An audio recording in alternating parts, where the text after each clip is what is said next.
मारो धन राधे श्री राधे श्री राधे। परम धन राधे राधे राधे राधे राधे। परम धन राधे राधे राधे राधे राधे। हम सबकी प्यारी राधे श्री राधे श्री राधे। हम सबकी प्यारी राधे श्री राधे श्री राधे। वृषभान दुलारी राधे श्री राधे श्री राधे। घनश्याम बिहारी राधे श्री राधे श्री राधे। हो वृंदावन में, मैं बोलूं वृंदावन में, आपको बोलना राधे राधे। हो वृंदावन में राधे राधे। बरसाने में राधे राधे। यमुना तट पे राधे राधे। बंसी वट पे राधे राधे। यमुना जी में राधे राधे। निधिवन जी में राधे राधे। राधे राधे राधे राधे। राधे राधे राधे राधे। अब मैं बोलूं राधे राधे तो आपको बोलना है शाम मिला दे। राधे राधे शाम मिला दे। राधे राधे शाम मिला दे। राधे राधे शाम मिला दे। राधे राधे शाम मिला दे। राधे राधे शाम मिला दे। राधे राधे शाम मिला दे। राधे राधे शाम मिला दे। राधे राधे शाम मिला दे। राधे राधे शाम मिला दे। राधे राधे शाम मिला दे। राधे राधे शाम मिला दे। राधे राधे शाम मिला दे। राधे राधे शाम मिला दे। राधे राधे शाम मिला दे। राधे राधे शाम मिला दे। राधे राधे राधे राधे राधे राधे राधे राधे शाम मिला दे। राधे राधे शाम मिला दे। राधे राधे शाम मिला दे। बोलिए राधा रानी सरकार की जय।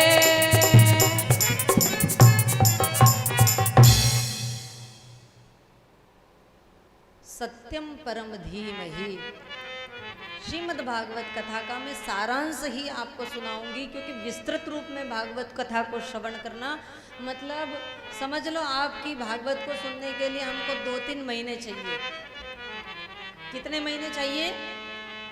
2-3 महीने। और 2-3 महीना हमारे पास समय नहीं है, तो एक घड़ी, आधी घड़ी, आधी में भी पुनियाद। तुलसी संगत साधु की हरे कोटि अपराध। सत्यम परम धीमहि, ये किसने कहा? श्रीमद् भागवत सबसे पहले किसने सुना, किसको सुनाया?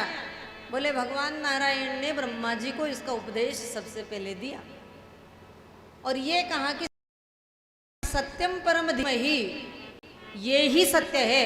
और भगवान नारायण स्वयं ये कहते हैं कि भागवत भी, भागवत के 10वें स्कंद में भगवान श्री कृष्ण स्वयं अपना तेज स्थापित करके कहते हैं उद्धव जी से, हैं उद्धव, भागवत पुस्तक नहीं है, भागवत किताब नहीं है, भागवत तो मैं स्वयं हूं। तो जिसके घर में भागवत है उसका घर क्या है? बोले तीर्थ है। हम सनातनियों के घर में श्रीमद् भागवत होना परम आवश्यक है। वैसे तो 18 पुराण होने चाहिए, पर किसके यहाँ 18 पुराण नहीं है, तो भागवत तो होना चाहिए नहीं, क्योंकि वेद 4 है। पर भागवत को पंचम वेद कहा, 5वां वेद है ये। घर में भागवत होता है वह भागवत का घर घर नहीं, वह तीर्थ है। वह तीर्थों का राजा प्रयागराज है। आप जिस भागवत के समकक्ष उपस्थित हैं वे स्वयं भगवान श्री कृष्ण हैं। ऐसी भागवत की कथा को हम श्रवण कर रहे हैं। भगवान करता है, भगवान हरता है और भगवान पालन करता है। ब्रह्म एक है, लेकिन उसके रूप 3 हैं और गुण भी 3 है। 3 गुण इसलिए है, भगवान कहते हैं तमोगुण, रजोगुण और सतोगुण। ब्रह्मा जी का गुण अलग है, विष्णु का अलग है और शिव का अलग है। क्योंकि सभी प्रकार के लोग चाहिए ना। घर में भी अगर सब देवता बन जाए तो भैया घर को तो लोग लूट ही लेंगे, तो कोई राक्षस भी रहता है घर में, है ना। अब 10 प्रकार के लोग हैं घर में, 10 लोग हैं तो 10 प्रकार के हैं, और उन 10 प्रकार के लोगों से हमारी सुरक्षा होती। सबके अलग अलग, एक पिता की संतान है लेकिन सबके गुण धर्म अलग अलग है। इसलिए सतोगुण, रजोगुण और तमोगुण।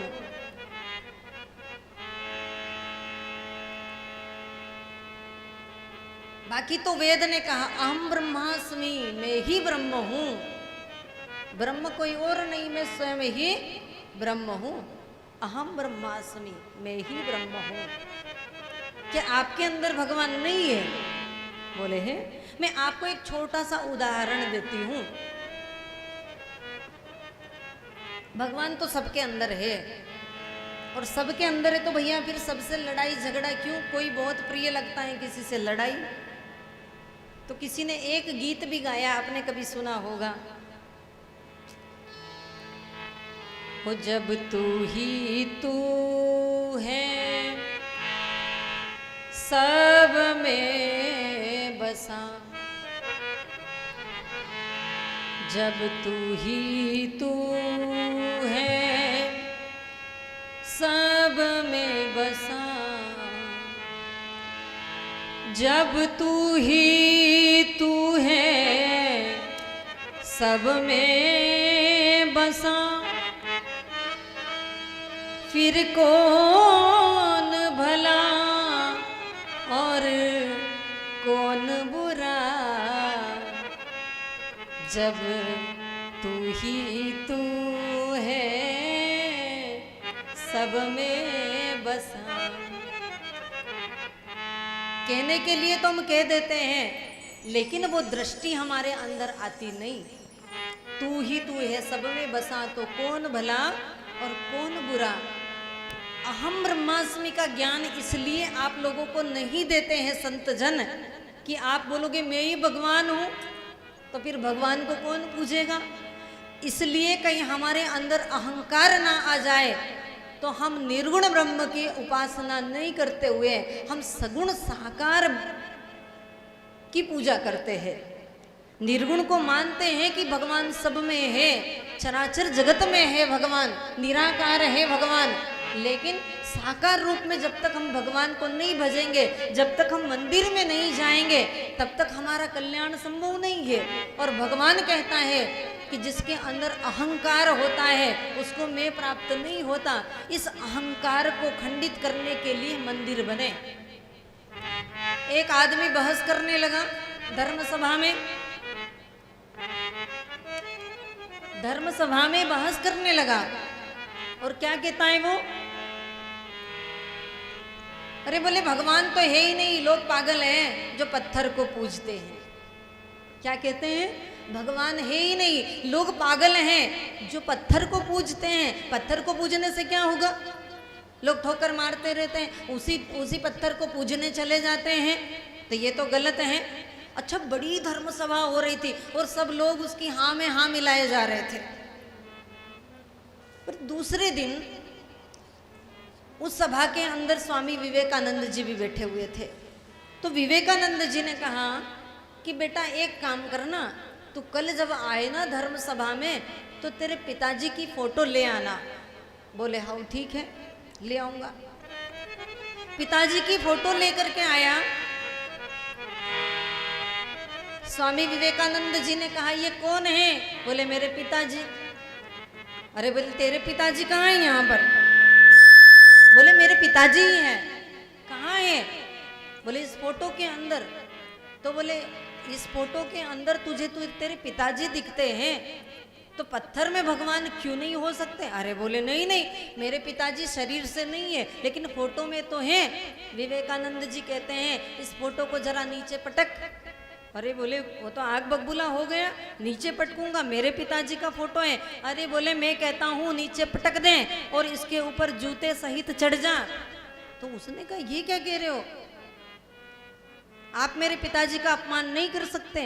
तो स्वामी विवेकानंद जी ने कहा जब तू कहता है इस कागज के टुकड़े में तेरे पिताजी तुझे दिखते हैं, तो बता भला इन पत्थरों में भगवान क्यों नहीं हो सकते? तो भगवान तो पत्थर में ही बसता है। इसलिए हम कहते हैं धरती का कण कण शंकर है, सब में भगवान है, सब में परमात्मा है, पर हमारी आंखों में पर्दा पड़ा है जिसे दिखता नहीं है। किसी ने कितना सुंदर गीत गाया,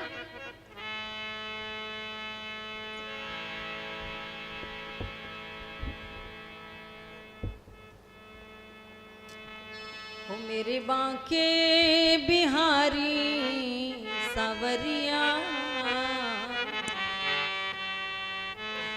मेरे बांके बांके बांके मेरे बांके बिहारी सांवरिया, तेरा जलवा कहाँ पर नहीं है, वो तेरा जलवा कहाँ पर नहीं है।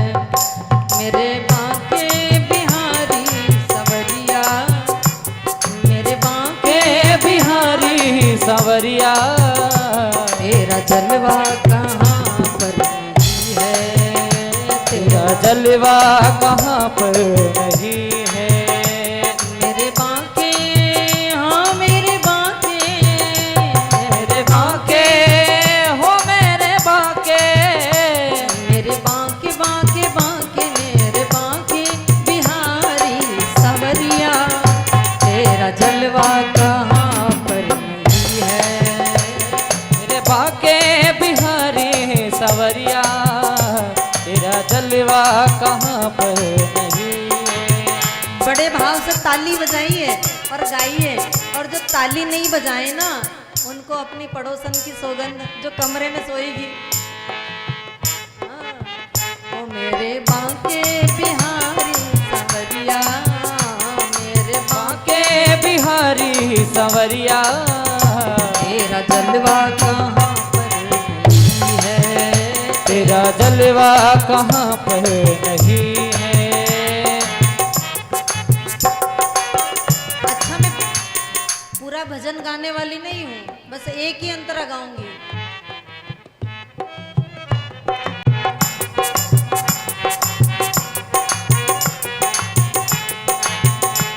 आँख वालों ने उनको है देखा, कान वालों ने उनको सुना है। आँख वालों ने उनको है देखा, कान वालों ने उनको सुना है। हो कान वालों ने उनको सुना है, कान वालों ने उनको सुना है। उनका दर्शन हो तेरा दर्शन, तेरा दर्शन, हाँ तेरा दर्शन, तेरा दर्शन उन्हीं को हुआ है। किसको? तेरा दर्शन उसी को हुआ है, तेरा दर्शन उसी को हुआ है। किसको हुआ है?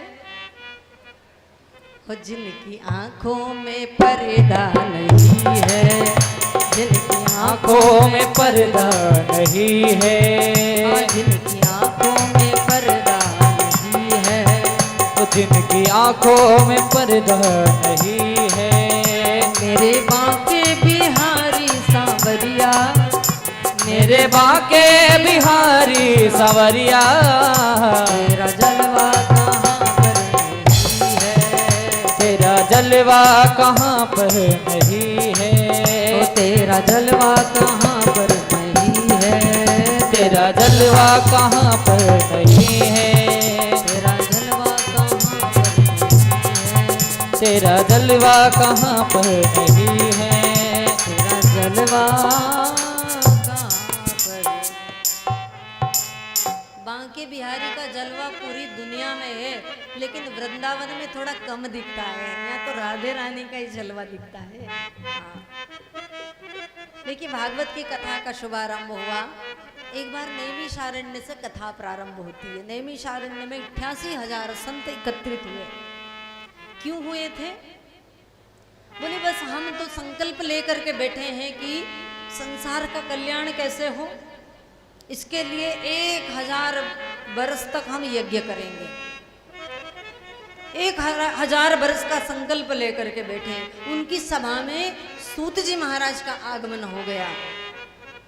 मंद मंद मुस्कुराते हुए सूत जी 16 साल की उम्र और नौजवान है, जैसे सुखदेव महाराज हो। आगमन हुआ। आप जब भी कोई शुभ संकल्प लेते हैं तो संत का आगमन आपके जीवन में अवश्य हो जाता है। सबने कहा आप आ गए हैं तो हमें ऐसा कुछ बताइए ना जिस यज्ञ का फल संपूर्ण संसार को मिले। और संसार का कल्याण हो। जब भगवान धरती पर नहीं होंगे तो लोग तो परेशान हो जाएंगे ना। सूत जी ने कहा मैं तुम्हारे 1000 बरस के यज्ञ का फल अगर 7 दिन में दे दूं तो? बोले बहुत अच्छा, ऐसा क्या है? बोले बैठो। सबने संकल्प किया, श्रीमद् भागवत की कथा उनको श्रवण कराई।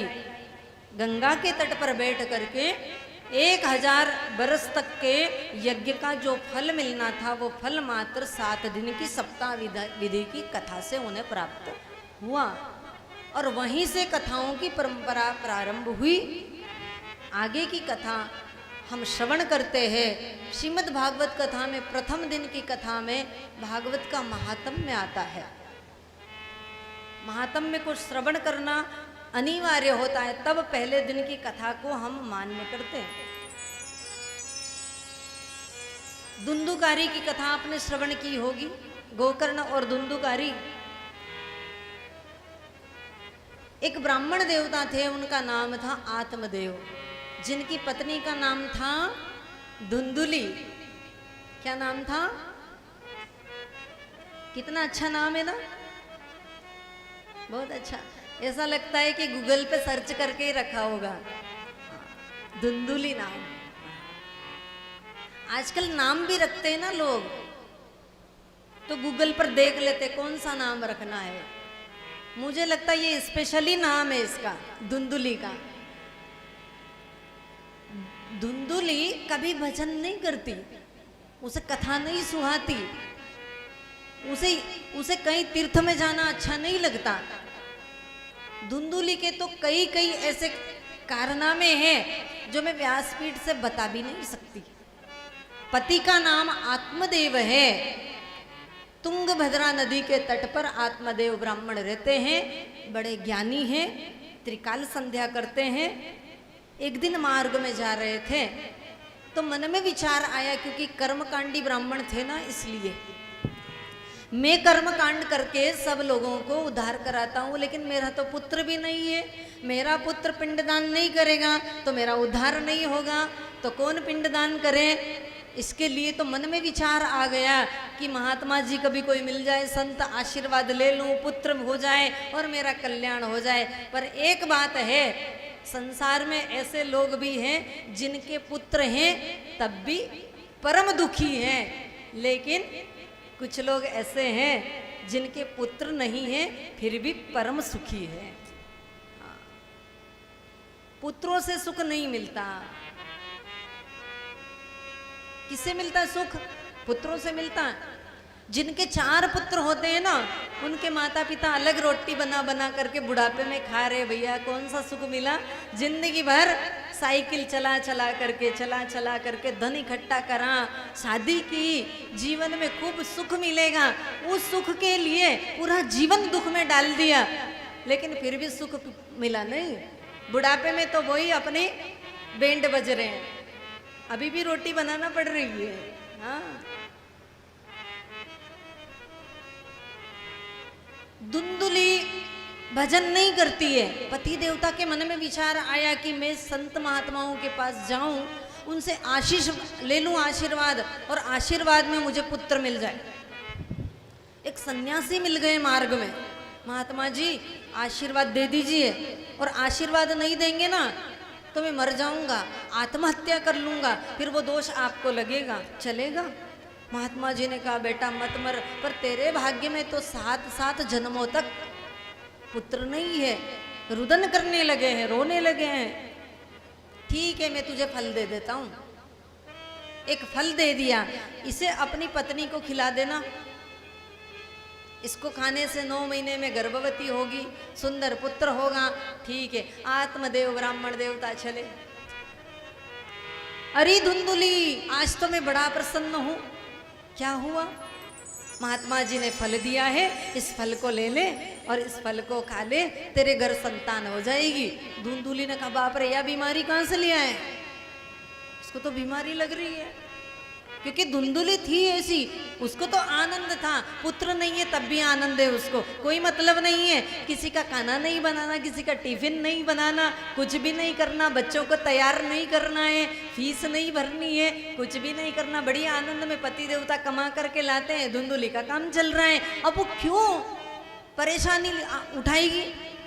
उसने कहा बाप रे, अच्छा ये गोकर्ण महाराज जो हुए थे ना, परम ज्ञानी हुए थे तो इन्हीं आत्मदेव के पुत्र, लेकिन हुए कैसे थे? उन्हीं की कथा हम इस भागवत के महात्म्य से श्रवण कर रहे हैं। तो धुंधुली कहती है कि देखो मैं फल खाऊंगी तो फिर बड़ा सा पेट हो जाएगा और फिर बाप रे बाप कुछ खा नहीं पाऊंगी, बार बार हॉस्पिटल जाना पड़ेगा, ऐसा करना पड़ेगा, वैसा संतान होगी। अच्छा गांव में कभी आग लग गई ना तो मैं तो भाग भी नहीं पाऊंगी। पता नहीं क्या क्या सोच रही है। फिर बोले एक काम करती हूँ, अपनी बहन के पास जाती हूँ, वो कोई उपाय बताएगी। बहन के पास में गई, बहन से पूछा कि बहन मेरे पति देवता फल लाए हैं और कहा कि खा ले, बता ये बड़ी बीमारी हो जाएगी, मुझे तो खाना नहीं है, मुझे कोई संतान वंतान नहीं चाहिए, मेरे पति देवता कोई चाहिए। बोले उसने कहा कि दे एक काम कर, मैं गर्भवती हूँ, कुछ दिन के लिए बहाना बनाकर मायके में आ जा। ठीक है, पति देवता को कहना मैंने फल खा लिया है और इस फल को गाय को खिला दे, और गाय खाएगी तो पता भी चल जाएगा, महात्मा लोग ढोंगी होते कि सही साठ आशीर्वाद देते हैं।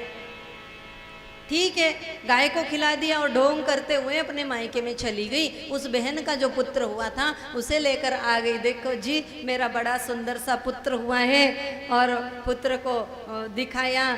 इधर देखा, लोगों ने दौड़ करके आकर के कहा अरे अरे आत्मदेव जी आपके यहाँ तो गजब चमत्कार हो गया, ये तुलसी के पौधे जो सूख गए थे ना वो भी सब हरे हो गए, और तो और आपकी गाय जो बांझ थी ना उसने भी सुंदर से पुत्र को जन्म दिया है।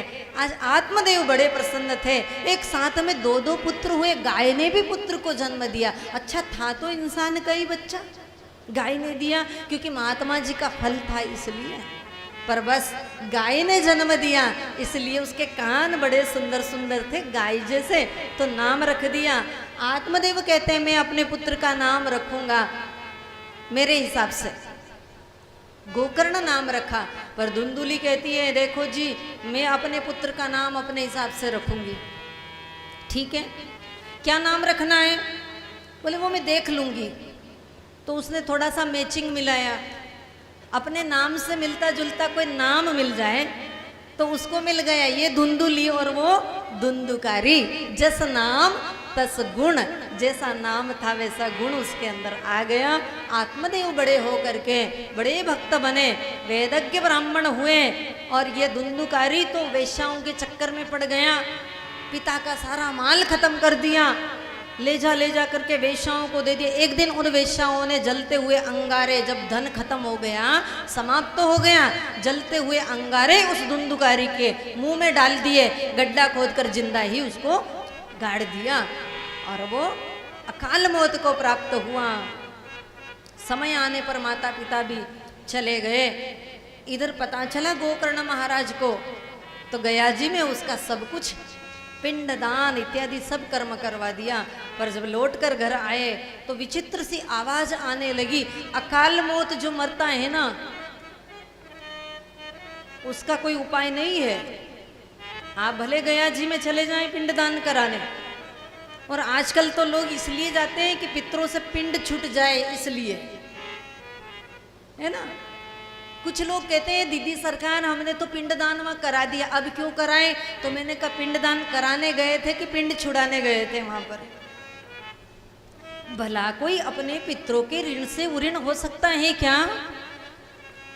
देव ऋण, ऋषि ऋण और पितृ ऋण, तीन ऋण हमारे जीवन में होते हैं।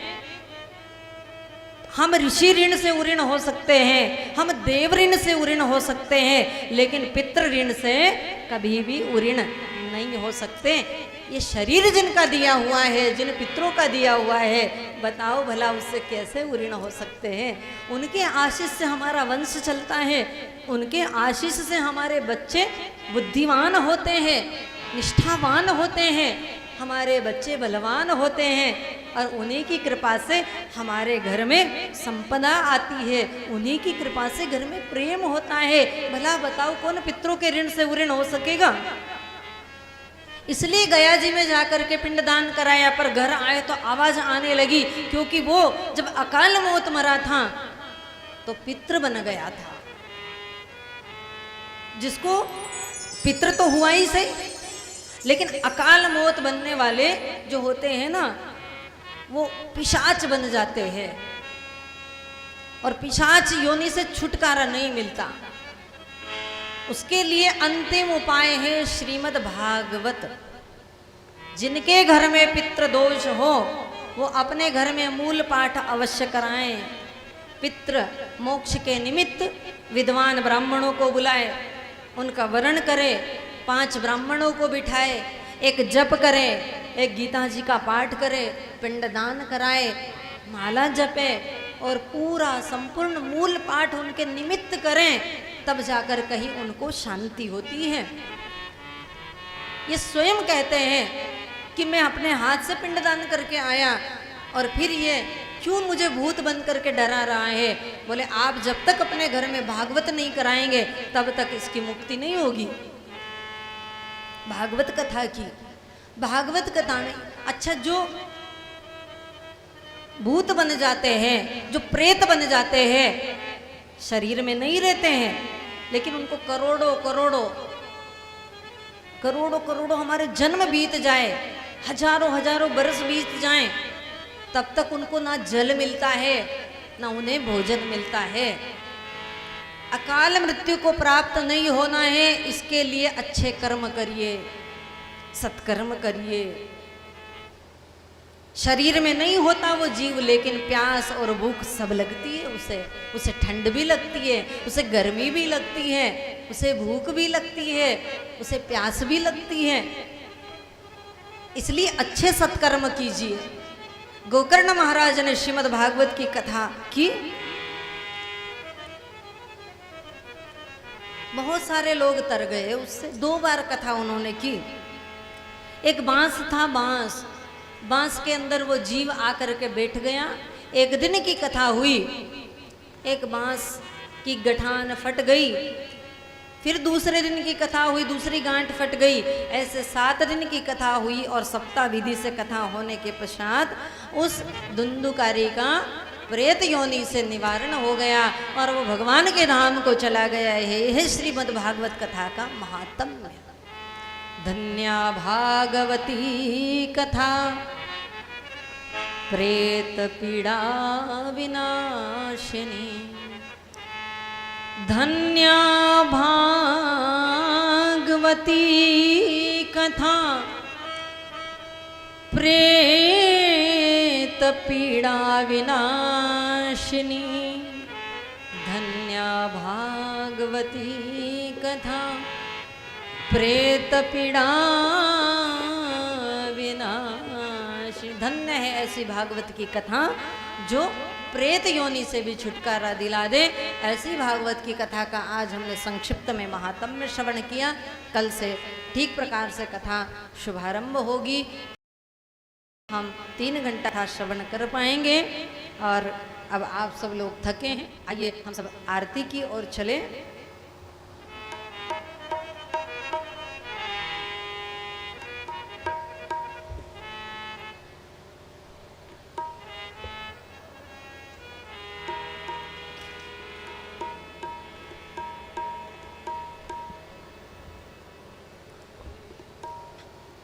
एक सूचना है आप सभी भक्तों के लिए कि जो भी भक्त इस तीर्थ कथा में पधारे हैं उनको आने में भी असुविधाएं होती है। देखो घर तो घर होता है, लेकिन हम किसी पर्यटन स्थल पर नहीं आए हैं। हम तो यहाँ त्याग करने, हम तपस्या करने, हम यहाँ भक्ति करने, हम यहाँ शक्ति अर्जित करने, उपासना करने आए हैं।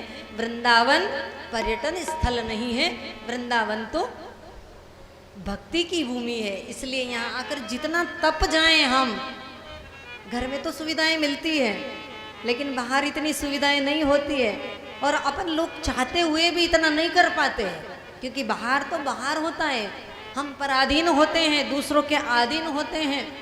आप धर्मशाला करोगे भैया, धर्मशाला वाले को जैसी मर्जी आएगी वैसे आपको चलाने की कोशिश करेंगे। वो तो बाहर जाएंगे तो वैसे ही होता है ना। तो सुविधा अपने घर में, लेकिन आज हमको ये तपना है।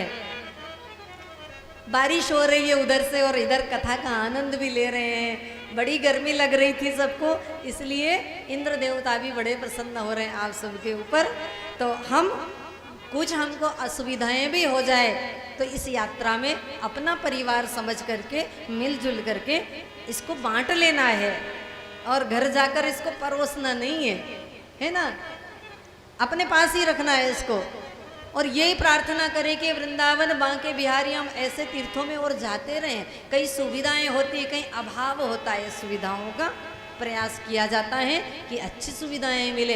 ये सब कार्यक्रम आपका, हमारा, सबका है, इसलिए व्यवस्थाओं को भी हमको बनाना है, हमको ही देखना है। तो आज आपके रूम पर सबकी स्लीप लग गई है कि कौन कहाँ रहेगा, थोड़ा सा एडजस्टमेंट करना पड़ेगा, चलेगा, है ना। एक दीवार बीच में होगी, इधर राधा रानी को कोई काम होगा तो आवाज लगा देगी, और आजकल तो फोन सबके पास है ना। अपने अपने कपड़े अपने पास रख ले, और क्या चाहिए तीर्थ में, ज़्यादा तो नहीं चाहिए कुछ। और कल से तो शेड्यूल आपका ऐसा हो जाएगा, एकदम व्यस्त हो जाएगा। दिनचर्या की सूची भी आपके रूम पर लगा दी गई है कि सुबह से कैसा शेड्यूल रहेगा। सुबह की शिफ्ट में कथा हो जाएगी, और दोपहर में भोजन हो जाएगा, सुबह जलपान होगा, चाय इत्यादि होगी। 7 बजे 9 बजे से आप सब लोग तैयार हो जाएंगे, थोड़ा बहुत स्वल्पाहार करके कथा में बैठेंगे, और कथा के पश्चात दोपहर में भोजन होगा, भोजन के बाद में चाय हो जाएगी। फिर आराम से जिनको जहाँ जाना, घूमना फिरना, कोई प्रतिबंध नहीं है। और शाम के समय, रात्रि में आप जब भी लौट करके आएंगे आपको फलाहार मिलेगा, क्योंकि हम यहाँ तीर्थ भूमि में आए हैं और पुरुषोत्तम मास है। पुरुषोत्तम स्वयं भगवान, जिस समय में, जिस काल में हम अभी चल रहे हैं, वो भगवान कहते हैं मैं स्वयं ही इसमें, हर कण में, हर हवा में विद्यमान हूँ। पहले इसका नाम रखा था मलमास। क्या नाम? मलमास। तो इसने शिकायत कर दी कि भगवान मेरा नाम ऐसा गंदा क्यों रखा, मल तो गंदगी को लोग कहते हैं। तो भगवान ने कहा चल आज से कोई मल मास नहीं कहेगा, मैं अपना नाम तुझे देता हूँ पुरुषोत्तम मास। और जब भी पुरुषोत्तम मास आएगा और तीसरे वर्ष मैं स्वयं ही उस महीने में रहूँगा, उसमें हम जितना तप जप नियम संयम करेंगे उसका अनंत गुना फल मिलेगा, और वृंदावन में तो विशेष करके हमको उसका फल प्राप्त होगा। तो हमारे जीवन में सरलता, सहजता, सज्जनता, उदारता, ये सब कुछ होना चाहिए। क्योंकि आपने देखा हमारे जीवन में कुछ ऐसी चीजें हैं जो सत्य है, वो घटित तो होती है, पक्का है। एक बार भगवान विष्णु अपने धाम में सो रहे थे, वैकुंठ में। गरुड़ जी पहरा लगा रहे थे। चित्रगुप्त जी उधर से आए, उन्होंने देखा एक चिड़िया बैठी है। उस चिड़िया को बड़ा गौर से देखा और अंदर चले गए। अच्छा, चित्रगुप्त जी क्या करते पता है ना आपको? क्या काम है उनका? जो जो हम कर्म करते हैं उनका पूरा लेख उनके पास होता है। कब किसकी मृत्यु आ गई है वो तय करते हैं। उस चिड़िया को देखा, गरुड़ जी को लगता है कि अब तो इसको इतने आश्चर्य से देखा है कि ये मरेगी लगता है। तो उन्होंने उस चिड़िया को जल्दी से, जैसे ही वो अंदर गए चित्रगुप्त जी भगवान के दर्शन करने, वो दूर, बहुत दूर अपने पंखों पर बिठा करके एक पहाड़ पर ले गए और उस पहाड़ पर ले जा करके बिठा दिया। अंदर से फिर गरुड़ जी आ गए। चित्रगुप्त जी जब भगवान का दर्शन करके आए तो गरुड़ जी ने पूछा कि चित्रगुप्त जी आप इतना आश्चर्य से चिड़िया को क्यों देख रहे थे? चित्रगुप्त जी ने कहा कि क्या बताऊं, मैं उस चिड़िया को देख रहा था कि इस चिड़िया को तो एक बहुत दूर पहाड़ पर एक सांप खाने वाला है थोड़ी देर में, इसको सांप खा जाएगा थोड़ी देर में, पर ये यहीं पर बैठी है, वो पहुंचेगी कैसे? ओहो, गरुड़ जी ने सिर ठोक लिया, मुझे क्या पता कि वहाँ सांप खाएगा, मैं खुद ही वहाँ छोड़ करके आया इसको कि चित्रगुप्त जी ने देख लिया, मतलब इसकी मृत्यु यहीं तो नहीं हो जाए, तो मैंने बचाने के लिए वहाँ छोड़ दिया। अब आप समझ रहे हो, उन्होंने, क्योंकि उसकी मृत्यु वहीं लिखी थी, उसको वहाँ जाना ही था, लेकिन चिड़िया छोटी सी थी, वो यहाँ बैठी है उस दूर पर्वत पर, वो उस समय इतने समय में जाती कैसे? इसलिए गरुड़ जी स्वयं वहाँ ले गए। मतलब कुछ चीज़ें हैं जो हमारे जीवन में घटित होना तो होती ही है, जो लिखी हुई है वो घटित होती है, और 2-3 चीज़ें तो हमारी सत्य है। और सत्य क्या है? बोले मृत्यु सत्य है। मृत्यु तो अटल है ना, उसे कोई टाल नहीं सकता। ऐसे सारी चीजें घटित होती रहती है। आइए आरती के लिए हम सभी लोग उपस्थित हों। कल की कथा में समय पर आप सब लोग सूचना के अनुसार उपस्थित हो जाएंगे।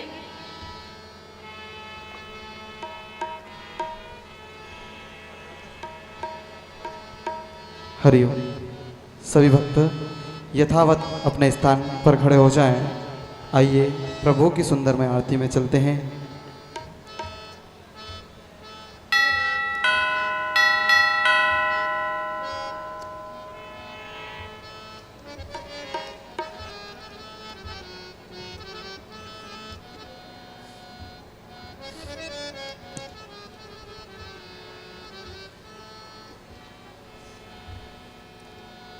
आरती गाऊं प्रभु तुमको मनाऊं,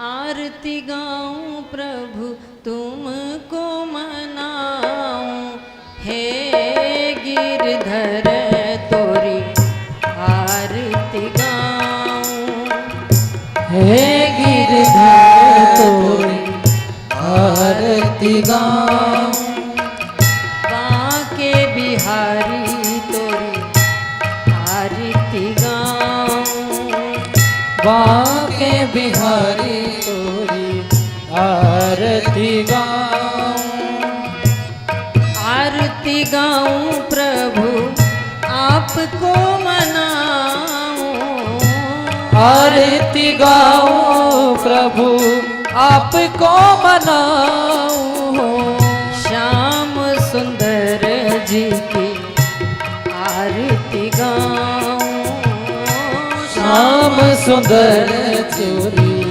आरती गाऊं।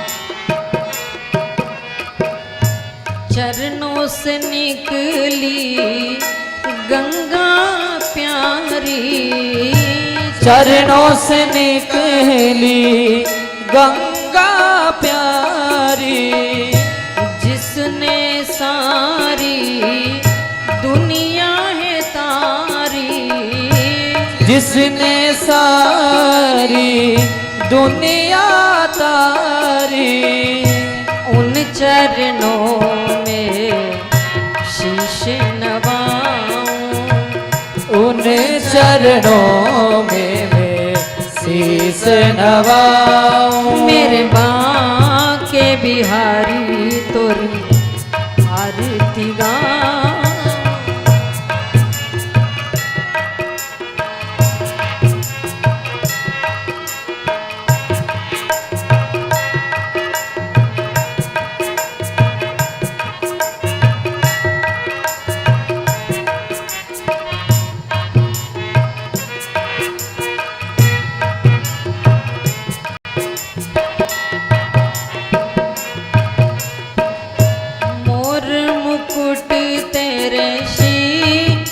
पे सोहे, मोर मुकुट तेरे शीश पे सोहे, प्यारी बंसी मेरो मन मोहे, प्यारी बंसी मेरो मन मोहे, देख छवि बलि हारी में जाऊं, देख छवि में बलि हारी जाऊं, मेरे बांके बिहारी की आरती गाऊं।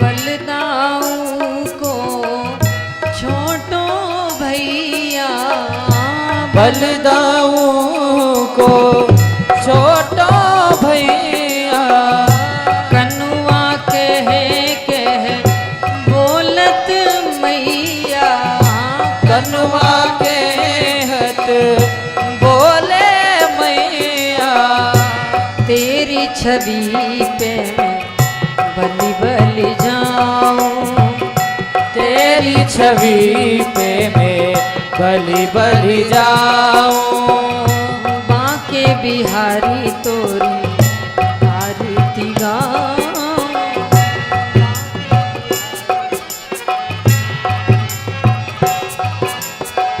श्री हरिदास के प्यारे तुम हो, श्री हरिदास के प्यारे तुम हो, मेरे मोहन जीवन धन हो, मेरे मोहन जीवन धन हो, प्यारी छवि मेरे मन में बसाऊं, प्यारी छवि में मन में बसाऊं, के बिहारी तोरी आरती गाऊं, बाके बिहारी तोरी आरती गाऊं, कुंज बिहारी तोरी आरती गाऊं, कुंज बिहारी तोरी आरती गाऊं, आरती गाऊं, तोरी आरती गाऊं, आरती गाऊं। कर्पूर गौरम करुणावतारम संसार सारम भुजगेन्द्रहारम सदा वसंतम हृदयारविंदे भवम भवानी सहितं नमामि। आरार्तिक्यं जलेन शीतलीकरणं पुष्पे देवाधिवन्दनं देववन्दनं स्वयं गृहीतवान्तर्गतेन अथ मन्त्रपुष्पाञ्जलिः। हरिः ओं महाजगनेन जगन्यमय जन्त देवास्तानि धर्माणि प्रथमान्यासन्नस्ति हनाकं महिमानः सजन्त यत्र पूर्वे साध्याः सन्ति देवाः। ओं राजाधिराजाय प्रसय्य साहिने नमो वयं वे श्रवणाय कुर्महि। समे कामान् कामकामाय मह्यं कामेश्वरो वे श्रवणो ददातु। कुबेराय वे श्रवणाय महाराजाय नमः। ओं स्वस्ति साम्राज्यं भोज्यं स्वराज्यं वैराज्यं पारमेष्ठ्यं राज्यं महाराज्यमाधिपत्यमयन् समन्तपर्याये स्यात् सार्वभौमः सर्वायुषान्तादात्पराधात् पृथिव्ये समुद्रपर्यन्ताय एकराडिते ततुप्येष श्लोको भिगितो मर्तः परिवेष्टारो मर्तस्यावसंग्रहे आवीसदस्य कामप्रे विश्वे देवा सभासतेति। ओं विश्वतक्षुरोत विश्वतो मुखो विश्वतो बाहुरुत विश्वतस्मात् सम्भाव्यान्धमति सम्पत्तिर्ध्यावा भूमि जनयन् देव एकः। हरि